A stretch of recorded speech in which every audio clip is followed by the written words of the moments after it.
नमस्कार, आप देख रहे हैं 4 PM और मैं हूं अभिषेक मिश्रा।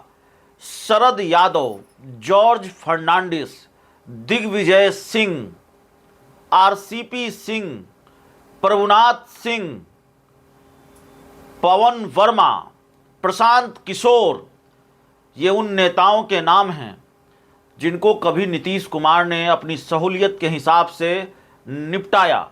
नीतीश कुमार ने इनको निपटाने में कोई कसर नहीं छोड़ी। दिग्विजय सिंह आज इस दुनिया में नहीं है, जॉर्ज फर्नांडिस, शरद यादव आज इस दुनिया में नहीं हैं, लेकिन नीतीश कुमार कितने करीने से लोगों को निपटाते रहे हैं और कितनी खूबसूरती के साथ कितनी खूबसूरती के साथ इन बड़े नेताओं को निपटा दिया। जॉर्ज फर्नांडिस भी नहीं बख्शे गए, शरद यादव भी नहीं बख्शे गए, और तो और दिग्विजय सिंह भी नहीं बख्शे गए, पवन वर्मा, आरसीपी सिंह और प्रशांत किशोर क्या बख्शे जाते हैं। तो ये उन नेताओं के नाम हैं जिनको कभी नीतीश कुमार ने निपटाया।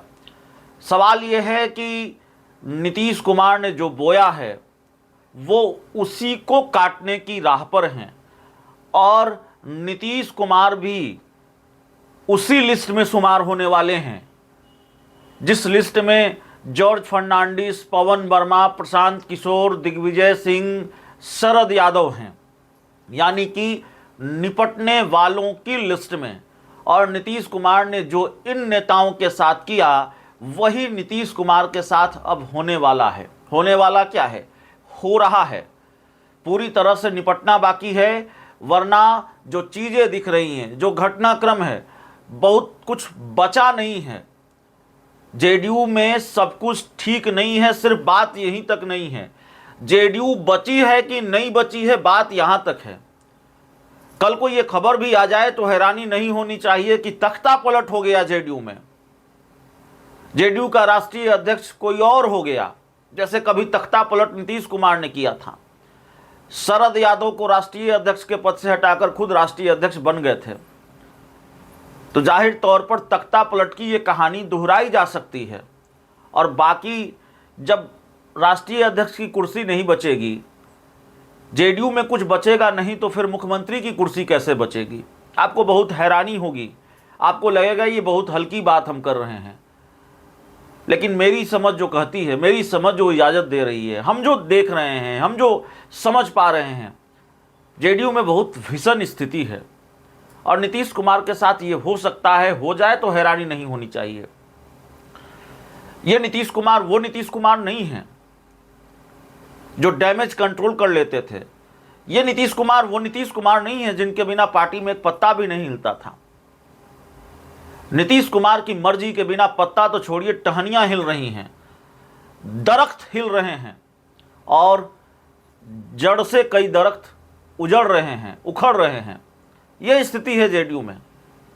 विधान परिषद का एक चुनाव हुआ, उपचुनाव हुआ, और उस उपचुनाव के परिणाम के बाद जो स्थिति जेडीयू में दिखाई दे रही है, और बाकी दूसरे घटनाक्रमों की बात छोड़ दीजिए, जेडीयू के उम्मीदवार खुद कह रहे हैं, अभिषेक झा खुद कह रहे हैं, षड्यंत्र हुआ, साजिश हुई, खेल हुआ, फोन नहीं उठाया गया, विरोध किया गया। जेडीयू के दूसरे नेता आनंद मोहन आग उगल रहे हैं, नीतीश कुमार को धमकी दे रहे हैं, अब नहीं चेते तो आने वाले दिनों में और बुरी स्थिति होगी। मनीष वर्मा की यात्रा रोक दी गई, उमेश कुशवाहा से न जाने कितने नेता भीड़े बैठे हैं, और अब यह गिनती करनी मुश्किल है कि जेडीयू में कितने गुट हैं, कौन गुट किस तरफ है। देवेश चंद्र ठाकुर के खिलाफ अलग मोर्चा खुला हुआ है, और देवेश चंद्र ठाकुर के तो कहने ही क्या। देवेश चंद्र ठाकुर जनता दल यूनाइटेड के बहुत नायाब नेता, जिनको ये लगता था कि वो कह देंगे, अपील करेंगे, ऐसा नायाब नेता आपने नहीं देखा होगा जिन्होंने ये अपील की, 4 वोट मेरे खिलाफ डाल देना। तो 4 नहीं, 4,000 नहीं, 14,000, 15,000 वोट आपके खिलाफ डाल दिया साहब। विधान परिषद का उपचुनाव हार गए, आपका उम्मीदवार चौथे नंबर पर रहा। पता नहीं ये भ्रम क्यों था देवेश चंद्र ठाकुर को कि हम ये कहेंगे कि हम मुसलमानों का काम नहीं करेंगे, हम यादवों का काम नहीं करेंगे। पता नहीं ये भ्रम जेडीयू के दूसरे बड़े नेताओं को क्यों था। ललन सिंह मुजफ्फरपुर में कह रहे थे मुसलमान वोट नहीं देते, इन सब चीज़ों का भी खामियाजा भुगतना पड़ा है। लेकिन सबसे ज़्यादा जिस चीज़ का खामियाजा भुगतना पड़ा है वो इस चीज़ का खामियाजा भुगतना पड़ा है कि नीतीश कुमार की पार्टी अब उनके कंट्रोल में नहीं है। नीतीश कुमार का अपनी पार्टी पर अब कंट्रोल नहीं है। उनकी पार्टी को थोड़ा बहुत संजय झा चला रहे हैं, उनकी पार्टी को थोड़ा बहुत अशोक चौधरी चला रहे हैं, थोड़ा बहुत देवेश चंद्र ठाकुर चला रहे हैं, थोड़ा बहुत उमेश कुशवाहा चला रहे हैं, थोड़ा बहुत विजय चौधरी चला रहे हैं। तो एक अनार हैं उसके 100 बीमार हैं, या एक कहें कि एक प्रॉपर्टी है उसके कई मालिक हैं। संजय झा की आंखों में दूसरे नेता खटक रहे हैं, दूसरे नेता की आंखों में संजय झा खटक रहे हैं। कहीं कोई एकजुटता नहीं है। आनंद मोहन कह रहे हैं लगा ही नहीं कि एनडीए चुनाव लड़ रहा है। बीजेपी के विधायक राजू सिंह ने भी यही कहा कि एनडीए चुनाव लड़ रहा है। तो खैर ये सिर्फ चुनाव की बात नहीं है, ये तो चुनाव के बहाने जो तस्वीर उजागर हो रही है, जेडीयू के अंदर की जो लड़ाई उजागर हो रही है उसकी बात है। मनीष वर्मा जिनका स्वागत बड़े जेडीयू में वेलकम बड़े तामझाम के साथ हुआ, वो ऐसे निपटा दिए जाएंगे। मुख्यमंत्री नीतीश कुमार को लेकर बिहार के कुछ राजनीतिक विश्लेषक, कुछ बड़े पत्रकार यह भी कहते हैं कि नीतीश कुमार ये जो बीजेपी के बड़े नेताओं के सामने बार बार कह रहे हैं कि 2 बार गलती हो गई, हम इधर उधर नहीं जाएंगे, वो उनको लिख कर दिया जाता है। वो उनको संजय झा लिख कर देते हैं, वो उनको जेडीयू के बड़े नेता लिख कर देते हैं कि आपको ये बोलना है। तो नीतीश कुमार इधर उधर जाएंगे कि नहीं जाएंगे, इससे ज़्यादा बड़ा सवाल है कि नीतीश कुमार अब इधर उधर जाने लायक हैं भी या नहीं हैं। जेडीयू या एनडीए नीतीश कुमार के नेतृत्व में ही 2025 का विधानसभा चुनाव लड़ेगा। एनडीए का नेतृत्व नीतीश कुमार करेंगे। जेडीयू का नेतृत्व वो 2025 तक कर पाएंगे कि नहीं कर पाएंगे, ये अपने आप में बड़ा सवाल है। जिस तरह की स्थिति जेडीयू के अंदर है,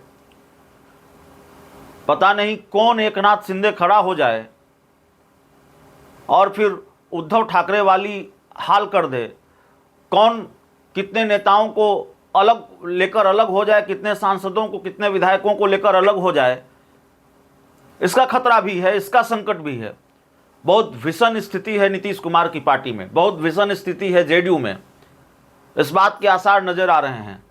तख्ता पलट हो सकता है। तख्ता पलट जैसे भारी भरकम शब्द का इस्तेमाल कर रहा हूं, बहुत जिम्मेवारी के साथ कर रहा हूं।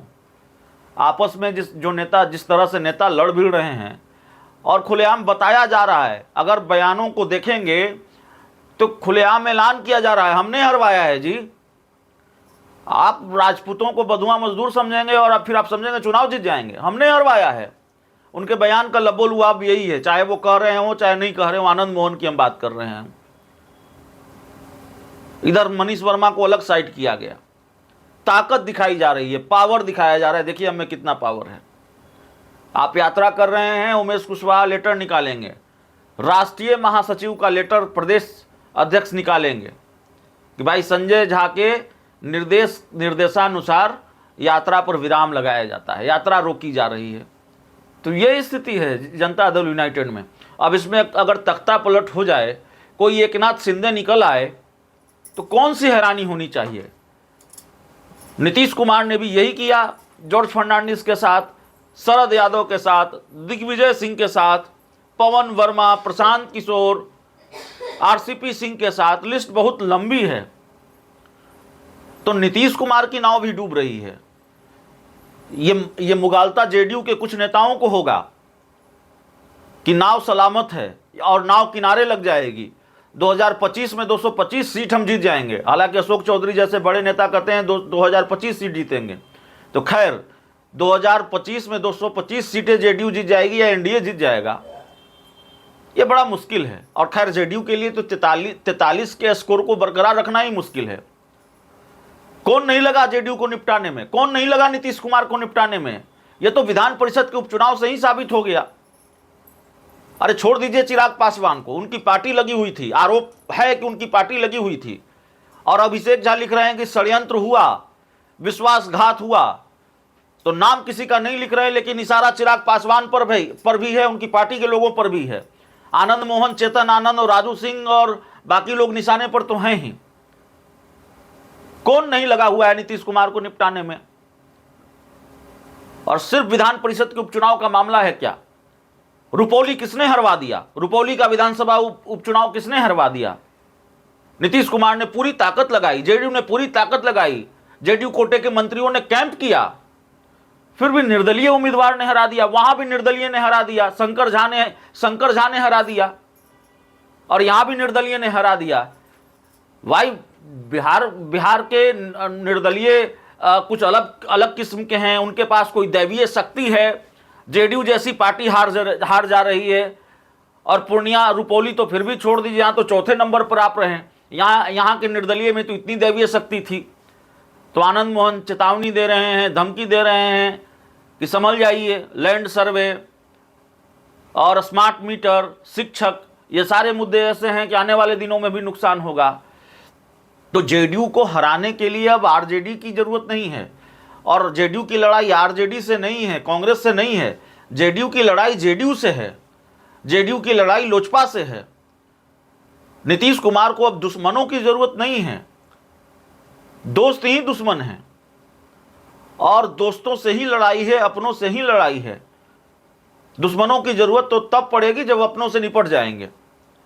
तो जेडीयू के लोग ही जेडीयू को हरवा रहे हैं, और जो लोग नीतीश कुमार के घर गुलदस्ता लेकर जा रहे हैं वो भी कोई कसर नहीं छोड़ रहे हरवाने में, उनकी भूमिका भी संदिग्ध बताई जा रही है। तो ये हाल है जेडीयू का, और जब ये हाल है तो फिर कितना बेहाल है बताने की जरूरत नहीं है, और तख्ता पलट क्या बहुत मुश्किल है। आप खुद ही सोचिए, खुद ही तय कीजिए। बहुत बहुत धन्यवाद।